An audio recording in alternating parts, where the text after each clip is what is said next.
Nze manyi ntobulamu bwange byumiride kukwe kulaba mu binja abalala bye batalabaawo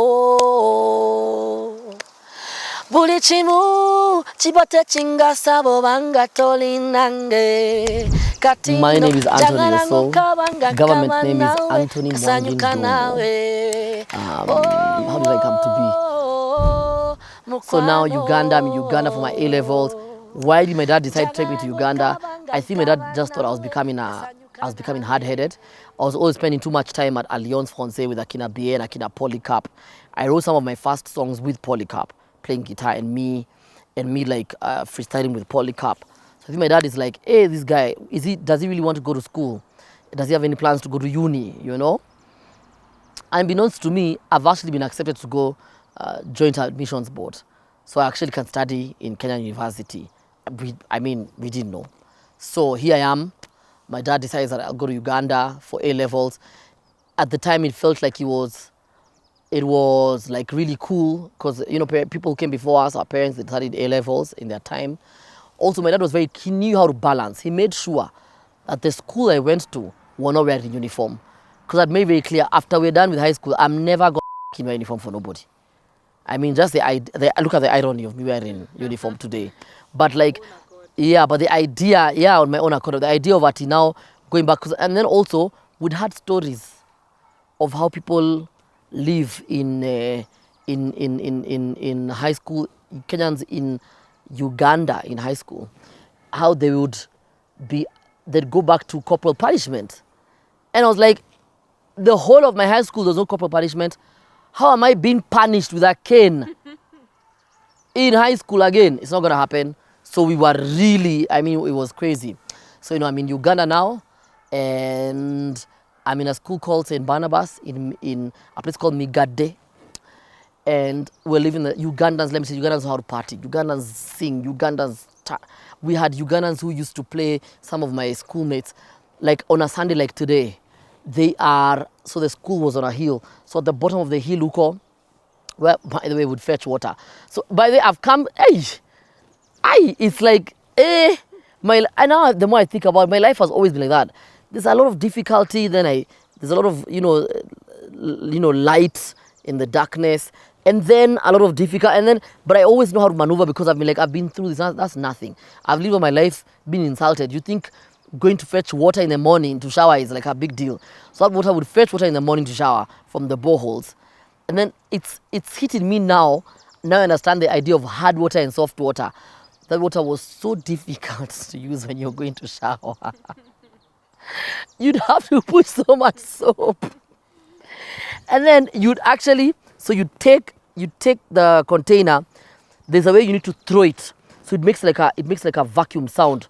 Then it hits the water, pop, so that now all the vacuum is filled with water, and you now pull the water all the way to the top. You pull the water. That time in my head, I'm thinking, Akina BN and Alliance becoming superstars. Me, I am here fetching water in Uganda. Because we spend so much time in Nairobi now at the Alliance, singing at places like Wapi, just trying to find a footing for ourselves.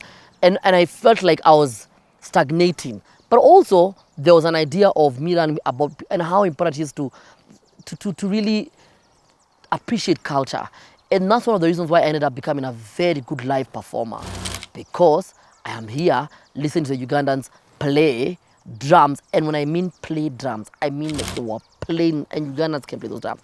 They are playing these drums, they are singing. I am singing at the foot of the hill, and people in school can hear me. Because that's how you grow, I was exercising my vocals, I was getting them so like amazing that people would say, oh, you're so tiny but you're such a huge voice, because of Uganda, because I was able to really hone my voice. And Ugandans love music, they love they love enjoyment. So we'd have talent shows, they'd have talent shows, and I'd be there singing Blue 3 songs, and I'd be taught Ugandan music, and I'd be like Neo, and there's another Ugandan chick who's like Rihanna, and we're singing these songs together. It was crazy. And one of my favorite, first and foremost, I always tell guys, if Ugandans sang in Swahili, this, the way we complain about Kenyan, oh, there's no Kenyan sound, oh, Kenyan artists need to pull up your socks. If Uganda sang in Swahili, there'd be no Kenyan industry. I swear. There'd be none. Because those guys, the way they write music, the way the lyrics, Aish, please. And I also learned politically about also their dislike towards the Swahili. And during Idi Amin's time, the soldiers would speak in Swahili, and they'd use Swahili to oppress the people. So they've always hated Swahili, because Swahili to them comes off as the language of the oppressor. So even for them to know you're Kenyan is very easy. All you have to do is speak Swahili. Whilst in Tanzania or in Mombasa, if someone from Mombasa goes to Tanzania, maybe unless the Sheng or something, we all speak Swahili, we understand each other. Even if Swahili is just there about to just be cremated, but still they'd be like, you speak Swahili. They do not. And they are very clear, they don't like it, they don't want it, and they don't care about it. And where I went to school in Migade is close to a place called Bombo. Bombo is where Idi Amin's HQ was. So you can imagine the dislike and the disdain they have towards Swahili. But I mean, you learn this thing, then you know how to live with people. We would do cross-country running. And again, going back to, you come back to Nairobi, so you've closed school, let's say on the 15th of November, but you actually tell your parents we're closing on the 21st. So that 15th, 21st, you spend your time in Kampala. In Champala, all you are doing is eating matoke, chitimoto, drinking waraji, enjoying your life, sleeping in lodgings, and just living the life. Yeah. And what happens in Champala stays in Champala. So I mean, there's so much we did. We did so much, and then I actually made very good friends who are still my friends till today, who are schooled within Uganda. I mean, people who we still have a WhatsApp group for the guys who went to St. Barnabas, alumni. I have met Ugandan priests and bishops who, when I tell them I schooled in Uganda, or even just celebrities, they're like, "Oh my God!" The connection is always there, and I never used to have pride being there. But later onwards, you learn. There's a song that I learned when I was in Uganda by Blue 3. Let me tell you, I love that song. Oh my God, how does it go? Yeah. Nze manyi ntobulamu bwange byumiride kukwe kulaba mu binja abalala bye batalabaawo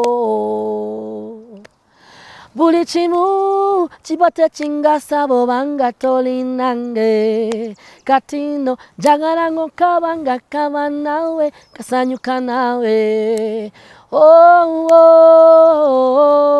mukwano njagala ng'okaba nga nkaba naawe gasanyuka naawe. I'm telling you, Luganda. Oh my Jesus. Did you learn any Luganda when you were there? No, I mean, to be honest, you always learn the bad words, so I didn't really learn. I didn't learn to survive. I have a friend, for example, she's called Gracie. There's a friend of mine, she's my desk mate, called Grace Modoni. She studied urban development, and she ended up living in Uganda, and she's now married there, and she speaks fluent Luganda. I feel like if you live there for longer, you actually can learn. Luganda is not as difficult to learn, because it's like speaking in Kikuyu and Swahili. Yeah. Urotia means how are you? But it sounds like Ohanatia, Orotia, Jendi, Webare, Sebo. I mean, you just learn these things, Mama Nyabo. I mean, it's slowly as you, and then there's a certain way it rolls on the tongue. Uganda could cut you or kill you with the soft words. They just say, Uri Musiru, and then they've insulted you. They've actually got you Mujinga, and they've just insulted you. But it sounds like they're saying, you're sweet. But the word is actually Uri Musiru. That's Batusi, by the way. Yeah, it's an insult. But it's also like saying, you're so sweet. So they are very, so we learn a lot of things in Uganda. I mean, Uganda is where Kenyans will learn about sex styles and how to be more sexual. By the way, Uganda is the only place I've been to where in lodgings, the ones you pay are actually enjoying and mourning, because these people have been taught sex. So also, one of the things I learned about Uganda is being very, the Kenyans are we have a lot of kitchen table talk when it comes to sex. Ugandans don't have that. They've got something like red pepper. Red pepper was like only fans for newspapers. Way before OnlyFans, red pepper was always the OnlyFans. Because, and this is being sold in the streets by the Ugandans. It is just there. You're seeing it and you're like, banange, what is this you're selling? So you just basically, I don't know how some guy got a camera to shoot some villager and the girlfriend having sex in the middle of the banana plantation. And graphic, the way they were walking, he convinced her, they removed, they started, they finished. The photos are on red paper. Allah. It's even called red pepper. And it's legal. Legal? Please. I was there in 2006 and 2007. Before I was there was always red pepper. By the time I'm going to Uganda, I've heard about red pepper and I want to see for myself. You see it every day. It's a daily newspaper with full of, they just splash tabloids behavior.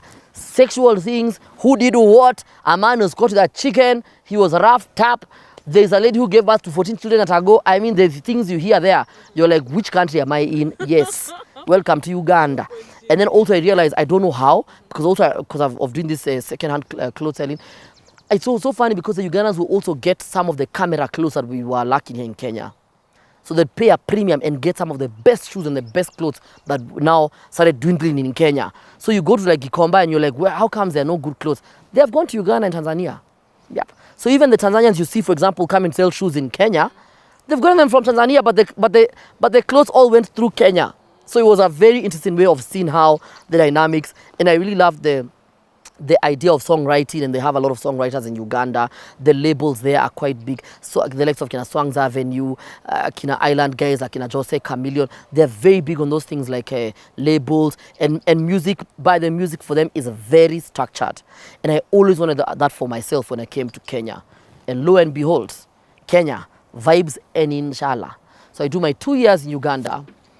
I again, because of being in Uganda, now, by the Uganda is the one place that I actually drank the most in my life. And I'm not saying that it's okay for people to drink when they're younger. I am just saying that for me, because I did it, I don't see the end. I didn't. So, but also it means it was my most rebellious. Because now we were Kenyans, Ugandans, and Tanzanians. We always also used to have some beef. But Kenyans and Tanzanians were always BFFs. The Ugandans, we always had beef with them. Ugandans, we always had beef with them. All the time. There's always, like, a Kenyan would never be dated by a Ugandan. It would never happen. And then also Kenyans would have their own cliques. Kenyans would have, the Kenyans from Nairobi would sit in their own table, and the Kenyans from Ushago would have their, oh my God, it was such, I mean, Kenyans were just hectic. So because of that, there's a lot of rebellion happening. And then now, you start feeding each other information. Sometimes it's even lies or nonsense. The way we need to be treated better. So we started now complaining. So one time we decided, we planned this whole thing. Of course, I'm in the middle there deciding that, by the way, we are not going to go to class until certain things are met, from our living conditions to the food and everything. We said we're going to go on a go slow. We won't go to class. So they'll find one to teach. And by the way, we stuck with it. And during lunchtime, we'll go and eat. But we won't go to class. Who are the first guys to betray us? The Ugandans. They went to class. The Monday, we were not meant to go to class. It was the only Ugandans went to school, to class. We remained in the dorm. Of course, they went and they actually put out all our business and said everyone who was planning it. So we are done. We're chilling. It's now on a Friday. We've been on strike for one whole week. It's on a Friday. On Saturday, we're all called to the hall. They want us to come and talk about this scenario. Why are you guys on strike? What's happening? Let's have a conversation around it. Where? Little did we know. No sooner had we gotten comfortable than we see a police car. The doors are locked in the hall. We see a police car coming. I mean, that time you now realize, kaende kakienda, whatever happens, happens. The police car comes and the cops come and they have canes. Long as, and if anything can go in Uganda. So the canes are as long as our egos. Where? Let me tell you, they start calling our names. So as you're being called to the front, pop, you're just getting a cane. So I'm lucky I'm small. By the time I'm dark in, I didn't get the cane. But it was a nice cane. So these guys decide that they actually want to take us to Bombo Police Station. We end up at Bombo Police Station. The Kenyans ended up at Bombo Police Station. We end up there. We slept there on Saturday and Sunday. So we're coming back to school on Monday. And also it was also a mistake because by the time we've been arrested now, the guys who we left in school have also decided they're not going to continue with their studies because they're like, until you bring back our Kenyans. My dad gets a call from our school agent saying Anto has been arrested. My dad, unbeknownst to me, he has a flight that weekend, South Africa. He's thinking, oh my God, what in the hell is this? Like, what is happening? My dad can't make it. I mean, he literally can't make it. In fact, I met my uncle recently who was telling me, I told your dad, you just go. My dad is like, actually, what you guys don't have a flight. There's no way I can go to that boy. I can't. They'll have to deal with it on their own. So the parents decided, you can't just take us out of our usual schedules to go and deal with these cases. So the agent had to do like make calls and whatever. And it was my first time actually being arrested ever. And I think because of diplomatically, these guys didn't want to make it a big deal. So we didn't eat too badly in the cell. We're the only like people are, you know, I mean, to be honest, these Ugandans are so well behaved. There was no another politician who'd been arrested. Nobody, not even someone who was singing in the morning drunk, nobody. So we were the only ones, and we were eating nicely. And the Ugandan, you know, the usual cops, oh, you know, your parents are paying, you should just study, finish. You have had few months to go, just finish. This thing is not difficult. Finish, see, and then go home. Your parents will be proud of you. Uganda will still be here. Even if you don't want us, we will still be waiting for you. So just finish your thing and go. Now you see you have been arrested in a foreign country. If anything happens to you, what will your parents say? What happens? This is dangerous. You are living on the brink. You're just looking at them and like, bro, this is vibes and inshallah. So now by the time we're in the cell, we've created another whole like a luta continua.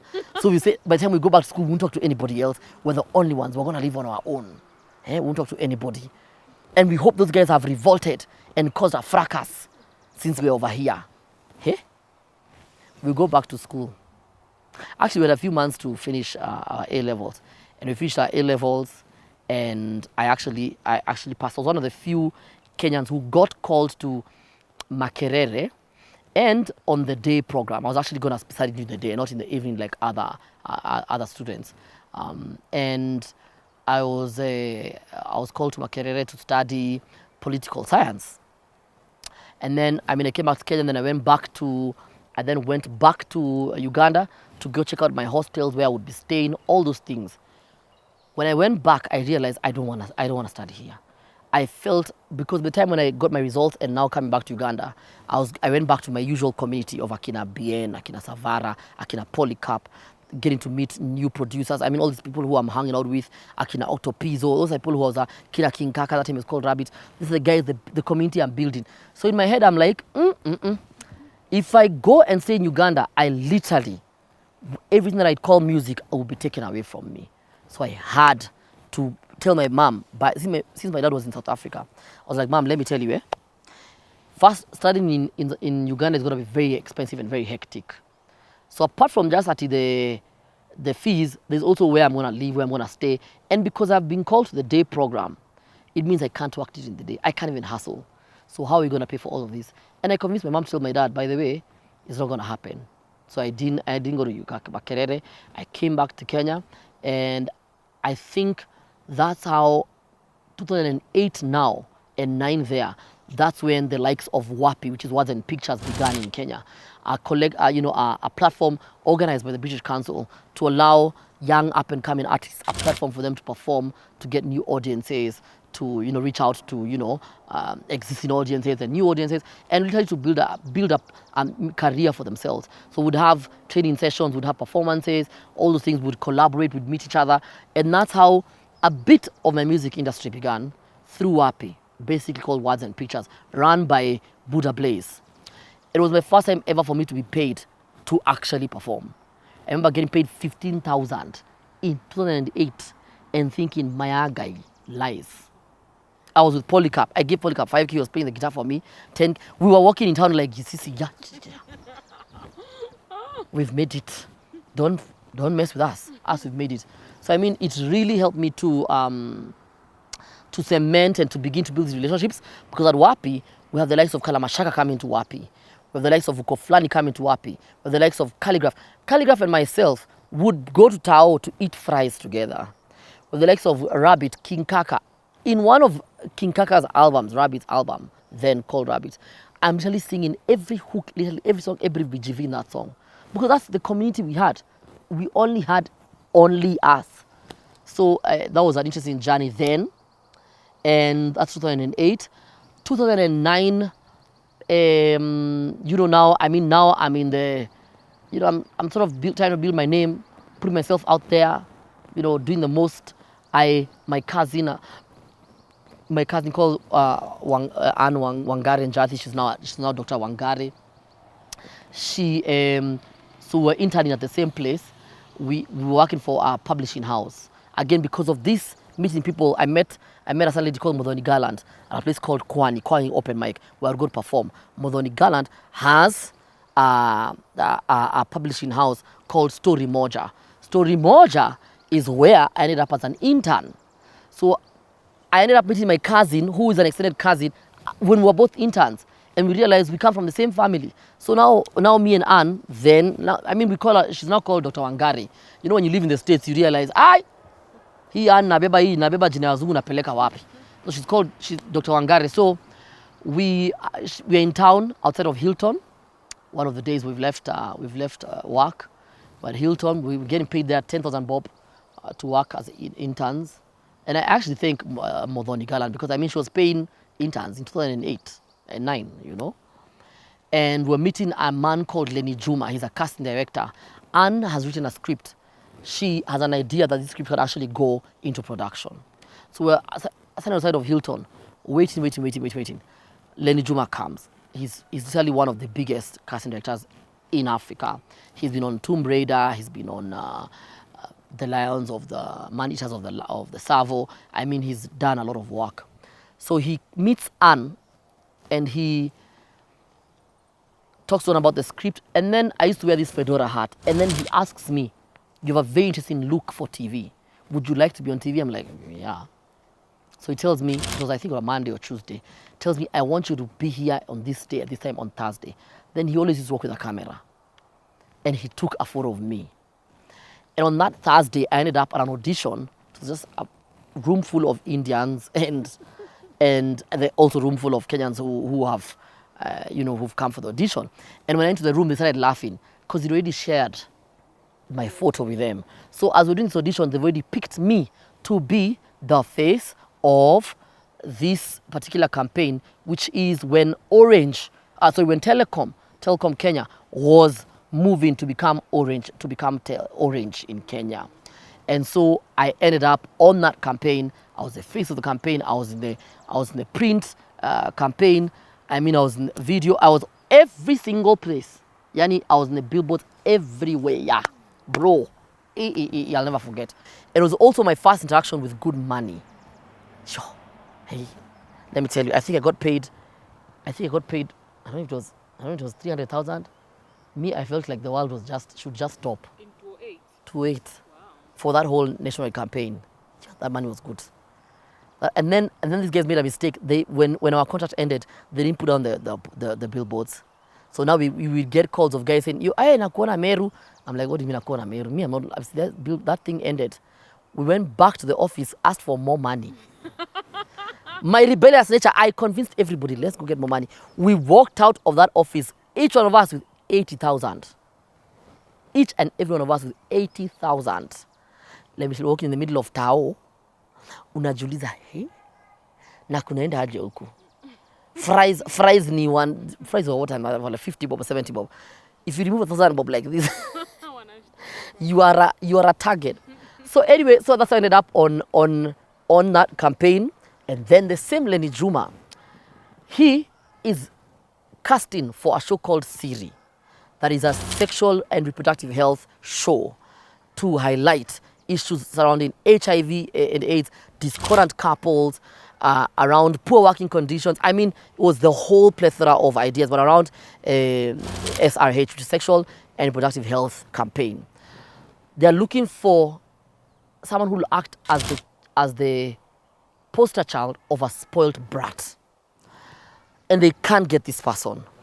So Lenny Juma tells me, hey, there's a place I want you to go. It's called Alizon Production. It's in Westlands, Jasmine Center. Go to first floor. you're going to meet some girls there who are going to audition you. I get to the audition, and exactly like clockwork, the girls tell me to remove the hat. He calls, one of the girls calls Scholar Moria, who's an editor, calls her and tells her, by this Scholar, the guy I've sent to that boy, so I was auditioning for the role of a boy called Bob. Do not, let him not remove the hat, because that's what gives him his character. So as I was going to audition, they were like, oh, Lenny amesema, he shouldn't remove the hat, the cap. So it was a fedora hat. I didn't remove it, and then ended up getting called that I got the role to play Bob Majani in this show called Siri. We're doing Siri now, we're in the third or fourth season. I mean, Siri was an amazing show. You know, you get picked up in the morning. You know, the issues we're going through are a lot of issues that people need to know about. Actually, Siri season 1, I was just cast, and I'll be picked up in the morning, learning. Remember, I'm still getting to know all these people around me. I'm still with my band. 2008 now, when I get picked to be on Telcom, 2009, I end up on Siri. And with a bit of this money that I'd earned from whatever, I started my own show called Paragasha. Because I know that my music is quite different. So now I convince a friend of mine who ends up now being like my manager, who was working for Kwani Open Mic.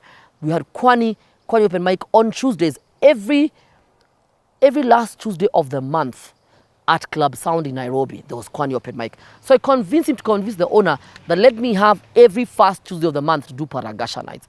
But this one, Kwani Open Mic is for spoken word artists. My Paragasha show is only for music. I want musicians to be able to perform live there.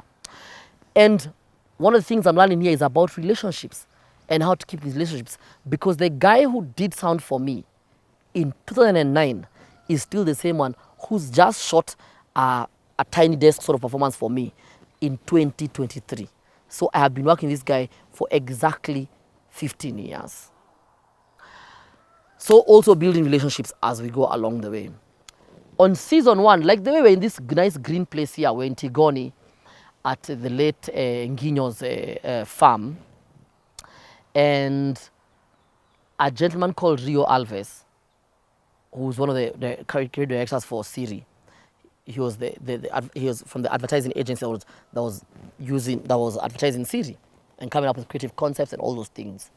And I also fell in love with advertising thanks to some certain things that happened in Siri, which I'll mention. So we are seated down, and then he walks up to me, and we're just chilling with a makeup artist called Fatu, who's also my neighbor here. And he says, "You're in uni?" "Yes." And by the way, remember, something I forgot to mention is that because I have left, I didn't study in Makerere, and now that I'm making some money, I decided to go back to university, and now I'm paying for my own fees. I'm studying journalism, mass communication. I'm studying journalism. I mean, SOJ, School of Journalism. So he asked me, since you're in school, you must know somebody who wants to, you know, work as a copywriter, who wants some experience and, you know, to work. And then I told him, I'll never forget, I told him, so now I'm supposed to go back to school and then tell people who wants to work when I want to work. You take craze. So, Omoweri, like, are your parents mad? Yeah, you know? So I told him, no, I would want to do it.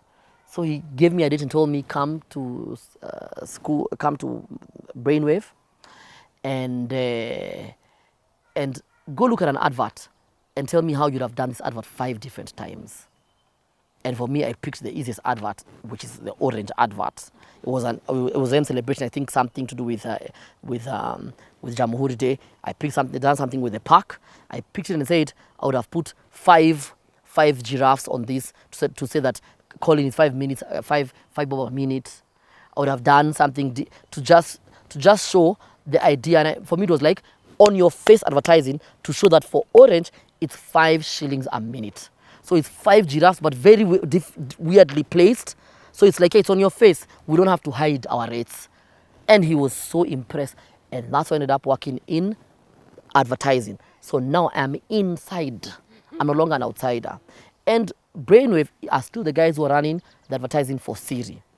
So he ends up telling his then partner, who is Alison Giboine, who's now still my very good friend and my life coach, ends up telling Alison that, by the way, yo, this guy called Anto, he's very, very creative. And me being me in my rebellious nature, I found advertising very toxic. There's a lot of bullying in advertising. There's a lot of negativity in advertising. There's a lot of being overworked, and people end up being very different. There's a lot of egos in advertising. So people who, like, let's say, do big campaigns or create great stuff, end up being very rude in advertising. So me, I woke up one day and decided I'm not going to work here, and I left. I literally upped and left. And that was in December of 2010. January of 2011, I get a call from Alison, who is Brio's partner, who's like, I know you left Rio's. Would you like to come and work in a film? And I'm like, yeah. For me, I'm also going broke, because you know when you're a young person, you've spent this money badly. So I said, I'm now going to go and work with Alison. And that's how I end up now working for a production company. When I work for this production company, because I've done this amazing show called Siri, when MTV comes knocking, and they've got their production crew from South Africa who want to come and who need a local partner, they go direct to the source of the guys who've just done an amazing sexual reproductive health show called Siri. And now they want a youth show. The show is called Sugar. I am now working in Alison Production as a creative writer. I'm working as a script editor, and Sugar lands on our laps. Long story, we are now auditioning for the guys who are going to be on Sugar. When auditioning for the guys who are going to be on Sugar, because I'm in the audition room helping to cast, I am the one holding the script and helping. You know, I am bouncing off the other guys. Our first guys to enter the room was Nick Mutuma, Omwenga, and Pepe Hayes. The first 3 guys to audition, because it was going to be about 4 young men. I auditioned them just as bouncing off. There were probably other hundreds, if not thousands, of young people who came after them. The producers watched that first clip and insisted the 4 of us had to be on Sugar. And I was working for the production. And that's how I ended up as Kennedy the Remedy on Sugar. And because I was bouncing off things off of them, I would speak, I would just talk. And the 3 of them, the way I've mentioned them, they're all bougie. They don't speak Swahili. So I was speaking the Kennedy the Remedy's part, so they could speak the English part. And that's how I ended up on Sugar. So now I end up on Sugar. I've made some good money. I'm also working in production. So I get paid to work in production, to also work as cast. And it was actually my first time ever to actually end up going to South Africa. Because of learning to be taught how to script and to come up with these things. I was able to go to SABC, I was able to go to Rhythm City, I was able to go to, Akina Igoli Place of Gold, all these guys, their sets, and it really made me love film. Oh my God, the idea of storytelling, it made me love storytelling. So now we are done. As we do that, I have now gotten enough money, and remember, I'm still running this show called Paragasha. Alison has seen my brain. I end up on the creative task force for GAVA. And we're sitting there coming up with ideas for young people and what needs to happen in the industry and all that stuff. And I make enough money now to record my first song, Chips Funga. Don't you understand? Chips Funga, you're just the one. I record Chips Funga, yeah. And that's how I'm able to also shoot the music video for Chips Funga from some of the, and I'm still paying for my school in uni. And that's how I'm able to, come up with all this, just be able to pay for all these things. And I think for me there, when I released Chips Funga, is when I think Kenyans were now able, for the first time ever, to experience me as a musician, although I had done a song with TK on a beat called Sari Sari.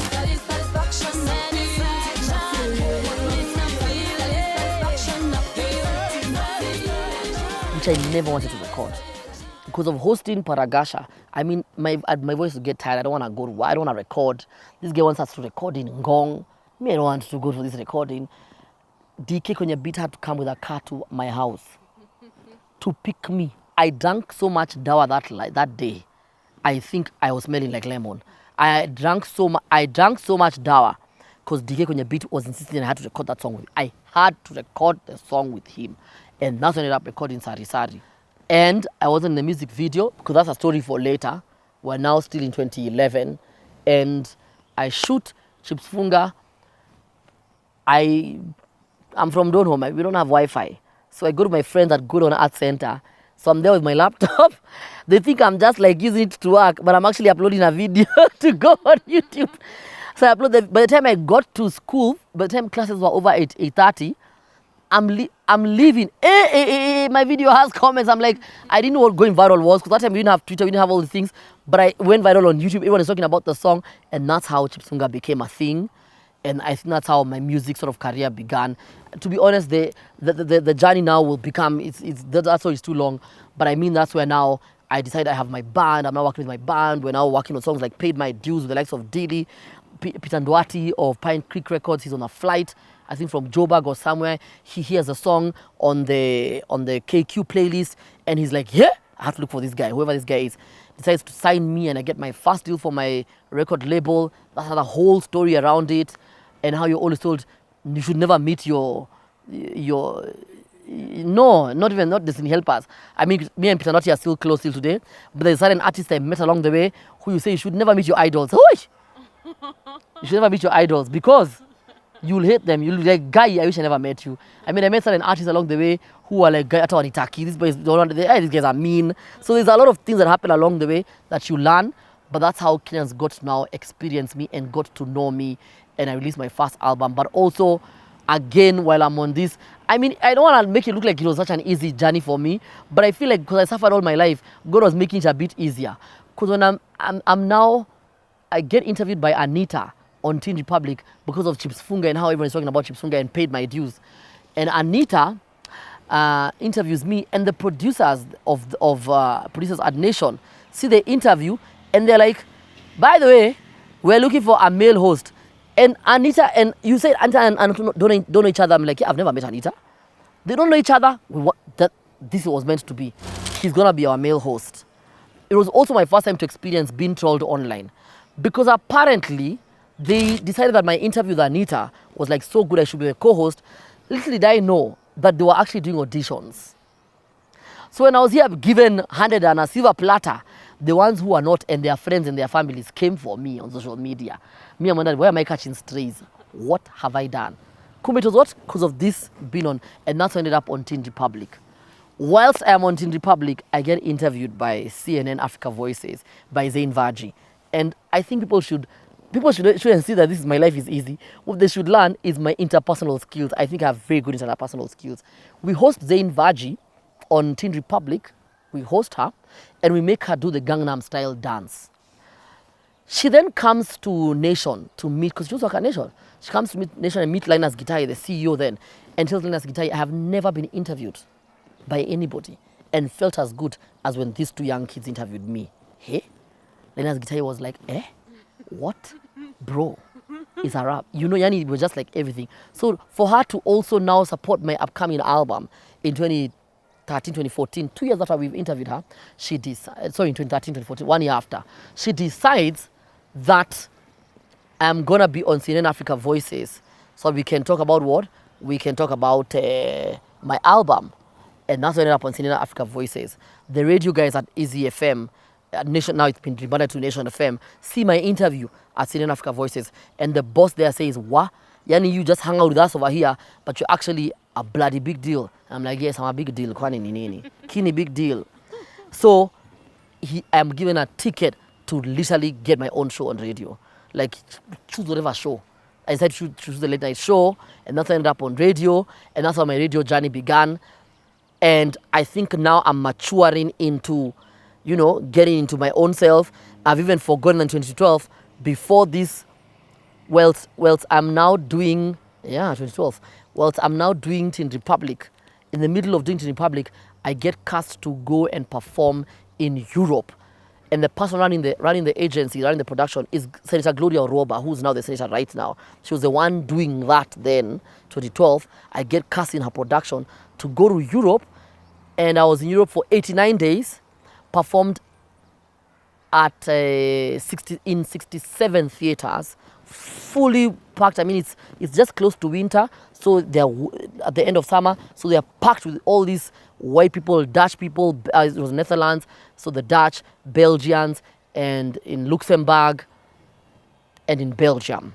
So we went to perform in all these places, and I mean, it really opened up a lot of doors for me, because being on stage and performing on such stages for every single day you're performing, you're working your vocals with the likes of Charles Ouda, Mkamze, Patricia Kihoro, Amelina, Alison, hey, I'm Lilian Olembo, I mean, Winnie, I mean, was so many of us who got to, Silas Miami. There were so many of us who were actually part of that production, who we ended up now, after leaving, ended up being in real life sort of, partnerships in terms of our creativity. And that is how people end up knowing me as Anto, until the point when I first got fired by Nation in 2019. Hey? Then I knew this is how getting fired feels. I'll never forget. We all went to Roadhouse, the guys who were fired. We were 37 of us who got fired. Why were you guys fired? So, see, remember, I'm still dabbling in production. Maybe said I've left production. So I used to work production 3 times a week. And then obviously work is every day because a radio show.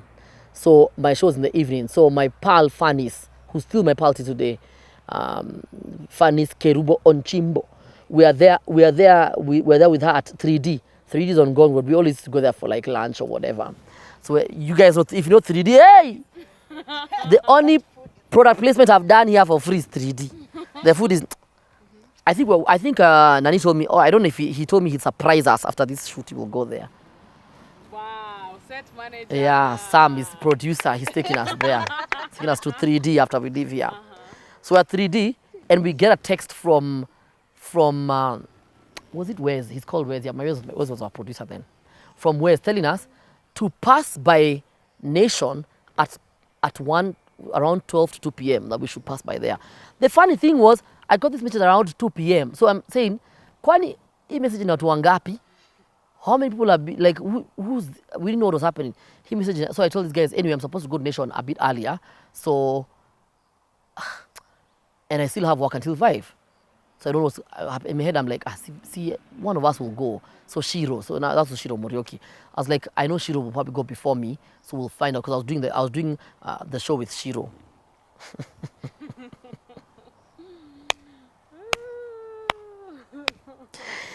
Shiro Morioki decides to go to Nation before I get there. Shiro gets to Nation. We are all being fired. We're all getting letters on the 2nd floor huko. Now I'm in away because so Nation Radio is on 6th floor. We are going to 1st floor, actually the 1st floor, to get our letters, because ukiwa 1st floor una access to 6th floor. Ndio ukipewa hivi barua, you leave as you go. Shiro tells us, hey, Ati, don't even go, we've all been fired. So 37 of us who have been fired from radio, but the number in total was like 80 something. Because we're talking about now the sales people, we're talking about marketers, we're talking about guys who work below the line, advertising, above the line. All these people were now, they're no longer now part of Nation. We now decide, hey, it's happened. So we all decide to now go to Roadhouse to eat our meat and drink there and talk badly about how Nation should die and how this place is just. So it was my first time also being fired and feeling the pinch and what normally happens. And feeling, I think as a young person, it's grieving. And I realized actually that you need to deal with grief. Grief, you deal with it in very different ways. Because you actually feel like a relationship that has been cut short and you are the one who did nothing. And the company is telling you, it's not you, it's us. It's me. We're the ones who can't afford you anymore. So we were redundant. And I hate the word redundancy, because redundancy, it's the office saying we can't afford you anymore. But it sounds like you're in this wheel of fortune, in this wheel of moving the car forward, you're the useless one. You're redundant. We can't, so just go. So now I've jumped all the way away in 2015. I mean, by then I have released music, I've done performances, I've traveled, I've done all these things, I've learned the highs and the lows, I've made friends, we're no longer friends, I've done the whole, now it's 2015. So I've done everything from interviewing Femi Kuti, to interviewing Jaguar, to interviewing Wizkid, to Davido, to Red Sun, which is one of my biggest interviews on Teen Republic, apart from the fact that he's tall, as a, I don't want to say the word here, and I'm short like this, and the whole time I was like this on the interview, because we stole the interview at UN grounds. So we're like, this is Retan, I'm here, the cameramen are here, let's shoot this interview. So I've interviewed everyone that I can think of, the who's who. I have met stars who I never want to meet again. I have been in debt. I have had my house locked. I mean, the whole shebang of being an artist. There's no, I have moved from my mom's house to go to Buruburu, where I don't know what that thing of Buruburu phase 1. The house is cleaned every day. You come back in the evening, it's full of dust. Yani, I'm just like, what kind of life is this? To the point where I ended up moving here in Karen. So I mean, I've built those relationships. Some of them lasted, some of them didn't last. But I think now the Anto that you guys have met, I think the Anto you guys have met, mostly especially on social media, is from 2019. And remember, because of not breaking or burning bridges and not talking shit online, even when we went to Roadhouse to speak shit, in 2019 when Nation FM was brought back, they came back for me and Obina. So the people who were working there then when we left were like, these guys were just amazing. I love working with them. They should come back and work with Nation. So we ended up working at Nation. And the guy who actually fought for me to come back to Nation, he didn't last long. He was a marketing director at Nation. He didn't last long. By the time I joined Nation FM again and he built some structures for us, he left Nation. He was actually fired. So it became, as you know, this relationship and how they matter and how these things. So I've been able now to build a social media sort of career from 2019, because now you're all over social media. You're using shows like The Trend that I was hosting to now put yourself out there. And yeah, and I think that's the Anto that you guys have seen, but behind the scenes has been the most structured Anto that I know. The one whose company was always there, but I never used to use it. That's where my PR firm came into being. That's where I have done PR for African artists, for Kenyan artists.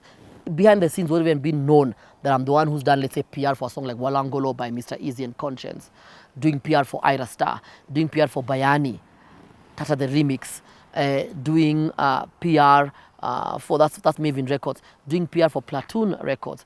And now as we speak, I'm doing PR for Universal Music Group, and the first group that we want to put out and put back into the market and really remind you guys how amazing they are is Ethic. So now I'm doing Ethics PR.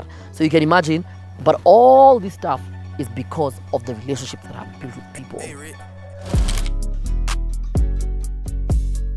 Now I know why. You know how you always hear older people when they're doing interviews and they say things like, on the 15th of January 2003. And you're like, how does this person remember? Then I realized when you get older, you've got so many things that happen in your life, you actually will remember. My journey as to how my parents found me through the will of God, to how I found myself, and to how you have been able to find me, has been an interesting journey filled with a lot of resilience, a lot of hard work, a lot of self-awareness, a lot of challenges, a lot of lack of belief in self and in the world, but also a lot of humanity. And by humanity, I mean the good and the bad and the ugly of everything that we call life. But that is what makes a human being. And so I've embraced everything. I have enjoyed every moment, with the anxieties that come with that life, with the mental blocks and just the mental strength that you need to wake up in the morning and move on. I have had to embrace each and every of those journeys, because I do believe if not you, then who? So it has to be done.